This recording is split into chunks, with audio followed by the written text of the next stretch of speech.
Everyone, आज फिर एक न्यू वीडियो के साथ आपके सामने हाजिर है आपका भाई प्रवीण सिंह। सो आज की वीडियो का जो टॉपिक मैंने सोचा हुआ है कि यूनिवर्सिटी को कैसे चूज़ किया जाए। अगर आप मास्टर के लिए आ रहे हो या बैचलर डिग्री के लिए यूके में, तो उस चीज़ के लिए मेरे को काफ़ी क्वेश्चन वगैरह आते हैं। आज मैं वही सोच रहा हूँ कि उसके बारे में कुछ डिस्कस किया जाए। तो सबसे पहले ये है कि ये डिपेंड करता है कि आप किस लोकेशन में जाना चाहते हो। आप लंदन में जाना चाहते हो या आउटर लंदन। लंदन में अगर जाओगे तो वहाँ का थोड़ा एक्सपेंस ज़्यादा है as compare to outer London, जैसे बर्मिंघम हो गया या फिर मैनचेस्टर, इस टाइप के एरिया में। और यूनी का कैसे है कि मतलब यूनी आपने चूज कैसे करनी है वो डिपेंड करता है आपकी पास्ट एजुकेशन पे। आपने +2 पास की है या फिर आपने बैचलर की है, तो मोस्टली स्टूडेंट यहाँ पे मास्टर के लिए आते हैं, क्योंकि मास्टर यहाँ पे 1 साल की होती है और 1 साल ईजी से निकल जाता है। और कुछ स्टूडेंट यहाँ पे बैचलर के लिए भी आते हैं। सो कुछ स्टूडेंटों को ये होता है कि हाँ बैचलर के लिए आ जाएं, यहाँ पे आके सेटलमेंट हो जाएगी, बट वो थोड़ा सा टफ है। जो मिडिल क्लास फैमिली के स्टूडेंट आते हैं फिर यहाँ पे आके उनसे फ़ी कवर नहीं हो पाती, काम में थोड़ा हार्ड हो जाता है, तो इस करके वो कंप्लीट नहीं कर पाते। और फिर सभी को पता है इलीगल वाला सीन भी हो जाता है, यूनी छोड़ देते हैं, तो वो मेरे हिसाब से ठीक नहीं है। तो अगर आप बैचलर के लिए भी आ रहे हो तो वो ना थोड़ा अपना बजट 40 से 50 लाख का तो लेके चलो कि आपकी यूनी 40 से 50 लाख में कंप्लीट होगी अगर आप बैचलर कर रहे हो। और किसी छोटी मोटी यूनी से अगर आप ये सोच रहे हो कि आप कर लोगे तो उसका कोई फ्यूचर नहीं है यहाँ पे। फिर वही है कि 2-3 साल यहाँ पे लगा के आपको वापस फिर इंडिया जाना पड़ता है, तो आई थिंक वो सही नहीं है। आप थोड़ा वेट कर लो। अगर आपने यूके आने का ही प्लान बनाया हुआ है तो थोड़ा वेट करो। और जैसे +2 पास की आपने, बैचलर वहाँ से कर लो, मास्टर यहाँ से कर लो। अगर आपको ड्रीम है कि भाई ऐसे करके आपने जाना है, ठीक है। सेकंड ऑप्शन मास्टर के लिए 1 साल की होती है। MBA कर लो, MSc कर लो, या फिर कोई भी ऐसा कोर्स जो आप करना चाहते हो, है ना। तो वो ठीक है, यहाँ पे उसकी कॉस्ट नियर अबाउट 15 to 20 के करीब आ जाती है। तो जो थोड़ी अफोर्डेबल यूनी है वो कम से कम ऐसे लगा के चलो आप आ जाती है 11 लाख से 15 के बिटवीन चल जाता है उनका बजट। उसके बाद 1 साल की डिग्री होती है और सेमेस्टर यहाँ पे छोटे छोटे ही होते हैं, कोई ज़्यादा बड़े सेमेस्टर नहीं होते कि भाई बहुत ज़्यादा बड़े सेमेस्टर है, तो मतलब 3-4 मंथ का होता है। और जैसे इंडिया में या पाकिस्तान में है ना, किसी भी कंट्री में एग्ज़ाम का सीन होता है, रिटन एग्ज़ाम होते हैं, यहाँ पे वो नहीं होता। यहाँ पे प्रैक्टिकल होता है, थोड़ा असाइनमेंट का होता है, असाइनमेंट बनानी पड़ती है प्रॉपर। और अगर असाइनमेंट में आप फेल वगैरह हो जाते हैं, वैसे तो वो एक या 2 ऑप्शन देते हैं कि हाँ भाई आप दोबारा अपलोड कर सकते हो अपनी असाइनमेंट को, बट आपको इतना नॉलेज होना चाहिए। असाइनमेंट अच्छे तरीके से अगर बनाओ तो आप पास होने में भी कोई दिक्कत नहीं है, उसमें पास भी हो जाते हैं।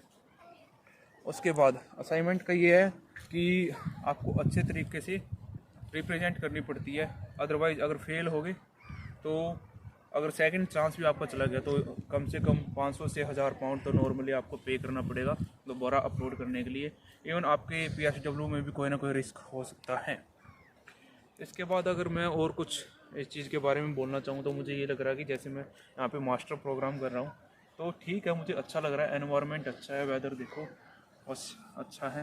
मैं कैमरामैन से गुजारिश करना चाहूँगा कि आसपास का एरिया दिखाया जाए ताकि यहाँ की ब्यूटी का पता चले कि कैसे क्या कुछ है। तो इसके बाद मास्टर का, हाँ, तो मास्टर करने के बाद यहाँ पे क्या ऑप्शन होते हैं। अगर आपने 1 साल की मास्टर कंप्लीट कर ली, उसके बाद ये है कि आप PSW अप्लाई कर सकते हैं। PSW 2 साल का होता है। अगर आप बैचलर पे आए हो, बैचलर कंप्लीट करो, 2 साल का PSW आपको मिलेगा, जिसकी आपको पे भी करने होते हैं। नियर अबाउट 2000 पाउंड आपको पे करने होंगे PSW के लिए। 2 साल का वर्क परमिट लग जाता है, फिर आप यहाँ पे काम कर सकते हो। उसके बाद यस, अगर आपके माइंड में ये ख्याल है कि भाई अभी 6 महीने का हो गया है ना PSW, आई थिंक अभी तक ऐसी कोई अपडेट कहीं पे आई नहीं है, तो कृपया करके ऐसी गलत सूचना को मत फैलाया जाए। और अभी 2 साल का ही वर्क परमिट है, आप अप्लाई करो और ज़िंदगी में नज़ारे लो। ये सब तो डिस्कस कर लिया कि भाई कैसे मास्टर के लिए आना है या फिर बैचलर के लिए आना है। बट आज के दिन जो एजेंट है वो बड़ा ना सीन क्रिएट कर रहे हैं ना। तो आज के दिन जितने भी स्टूडेंट है ना उनको एक चुल मची हुई है कि है ना बाहर चले जाए। तो उस चीज़ के लिए ना आप ये करो,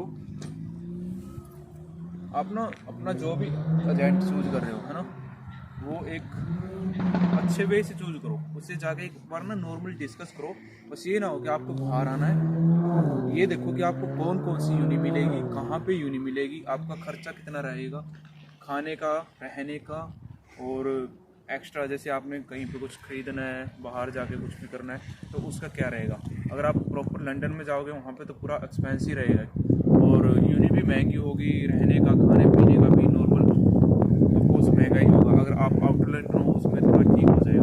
सो जैसे आप एजेंट के पास अपनी फ़ाइल देते हो, सबसे गंदा सीन तो मेरे को ये लगता है कि जो पैकेज वाला सीन है एजेंट का, उसमें ये है कि स्टूडेंट ना पैकेज कर लेता है बट स्टूडेंट को ये नहीं पता चलता कि एजेंट ने एक किस्म से एक कॉन्ट्रैक्ट में बांध लिया उसको और वो इस तरह से निचोड़ देता स्टूडेंट को पता भी नहीं लगता कि कैसे क्या उन्होंने मेरे को यूके में भेज दिया। बट जब यहाँ पे एक्चुअल रियलिटी का पता चलता है उनको कि हाँ मेरी इतनी फ़ीस पे की हुई है, इतनी पेंडिंग है, इतनी मैंने पे करनी पड़ेगी, तो यहाँ पे ना सच में स्ट्रेस में आ जाता है स्टूडेंट कि भाई कैसे क्या करूँ।